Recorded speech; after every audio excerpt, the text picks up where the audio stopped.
Welcome back. We are on number 8 in our 15-part series titled Scrum is Hard and Disruptive, based off of a white paper written by Ken Schwaber back in 2006 with the same name. I'm Ryan, that's Todd. We're professional Scrum trainers at scrum.org. We're just taking a look at these comments or these statements that Ken put together, just seeing how they've held up and dissecting them along the way. Like and subscribe. Let us know in the comments what you think. All right. Todd, we have another one. Maybe you wanna read this one out? I've been reading them. I think people would like to hear from you. Maybe they do, maybe they don't, Ryan. But since you put me on the spot, sure, I'll read it. Let us know in the comments. Do you want to hear from Todd? Do you want Todd to read things? Now the pressure's on. All right. So the most serious impediments to using Scrum are habits of waterfall, predictive thinking over the last 20 to 30 years. These have spawned command and control management, belief that demanding something will make it happen, and the willingness of development to cut quality to meet dates. These are inbred habits that we aren't even aware of anymore. Boom. You say that this was 2006, right? Yeah. 17 years later, and we are still fighting against predictive thinking, Ryan. You could copy and paste this, post it on LinkedIn, and get 100 applauds within an hour. Yeah. This is still as true as it was 17 years ago. It is just as true today. I guess we'll start at the top. The most serious impediments to using Scrum. So and I think we'll call these organizational impediments. Yeah. Right? Habits of waterfall. So this is the phase gating. This is the approvals at every step. This is UAT, user acceptance testing. This is all of the reviews and phase gates and approvals and change control boards and basically the PMBOK getting banged over every developer's head. Is that fair? Yeah. Yeah. And, although we don't see, I don't see the usage of that increasing. I don't see it being called directly PMBOK or waterfall.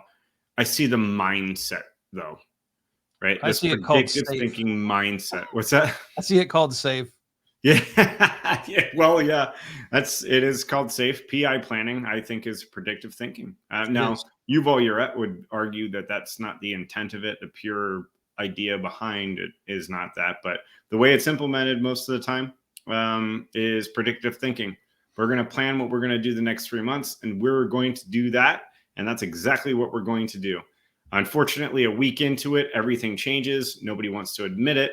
We just go by what we said we were going to, our commitment, and we drive to the end. And some of the things in here that happen, quality, morale, all the things suffer. Yeah, I'm talking with a former client or a person at a former client right now who is in the middle of a death march, which is another waterfall era predictive thinking type of term. And it's miserable. It is still prevalent today. If you think over the last 20 to 30 years when Ken wrote this, he's talking about the 1970s, early 80s. I think you can just add, over the last 30 to 40 years now would be a good edit. Command and control management has certainly still kept a foothold. I will say I think it is starting to pull back a bit. I don't know if that one is as prevalent as it was years ago. Maybe I'm just delusional, but we're starting to see signs that management's thinking about their practices a lot harder than perhaps they used to. I agree. And I wonder if some of that is a testament to the generations that are entering or have entered the workforce, right? That have a reaction to this. I think that they've grown up in a different era. And I think that as they enter or have entered the workforce and then enter management positions, that this becomes less I need to control things and more just because it's out of my line of sight doesn't mean it's outside of control. That's a quote from a Gladwell book. But just because it's out of sight doesn't mean it's out of control. I've really stood by that when I've been in management positions. So I don't need to have my hands in there all the time. So, I agree with you on that. I think that we're changing there. It's been a very, very slow evolution that you still run into But this predictive thinking sentence just keeps popping out to me because I feel like we really haven't gone that far from that. You still see No. people saying, I need to know when it's going to be done, exactly what it's going to be done, and exactly what it's going to cost. And that happens over and over and over again. And no matter what angle we take to try to get rid of that, to say, listen, we are coping with complexity. We can tell you what today's weather says and promise you that we're going to work as hard as we can. But come back and see us tomorrow. It's like, no, I need to know right now. And that kind of predictive thinking does keep roots in command and control management because they want the update on how good things are going instead of the reality of how things are actually going. Well, and that feeds into this next part where belief that demanding something will make it happen and the willingness of development to cut quality to meet dates. I like how what I've always appreciated about Ken's writing is that he does tend to take a balanced viewpoint. He's not just blaming bad management. He's also throwing some heat towards developers saying, hey, you shouldn't be cutting quality to meet these unreasonable demands. Like that is not, that's why we're called professional Scrum trainers and we teach the professional Scrum Master course. That's why professional is at the top of scrum.org. I think Ken has always been very keyed in on this idea of professionalism, and professionals do not cut quality to meet dates. Mm-hmm. Yeah, but we're still doing it, Ryan. Oh yeah, we still see it, and I think things are getting better. Like I tend to err on the side of, there's no better time in the history of the world than today to be alive. I'm optimistic that things, even though they look bad on the outside, are progressively getting better.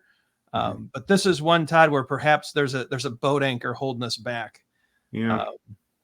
But I'm with you. I do think that technology in the past, 17 years has helped to curb this a little bit with the, 17 years ago, heck, CI/CD wasn't nearly as easy as what it is today. And then all of the stuff that you can do with test automation wasn't where it is today. So I think that has certainly helped. And then kind of looking at the next sentence, these are inbred habits that we aren't even aware of anymore. This kind of goes with, I think you've probably heard me say a million times, humans just want to know what the future is. We want to. I think it might be ingrained in our brains to want this predictability, to know that tomorrow is going to be better than today, to know that it's going to take me 17 minutes to drive across town to go to the gym, to know that my kid's going to get off the bus exactly at 3:11, which time that, right? Like we're ingrained with this. And if it deviates from that a little bit, there can be some panic there depending on your personality type. Some people are like, meh, it doesn't really matter. But others are really just need that like surety. I think it is built into who we are is that craving for surety and predictiveness. Well, but we live in an unpredictable world. And to balance that out, like Ken did, there's also that eagerness to please, that eagerness to have people like us, the eagerness for affirmation or approval.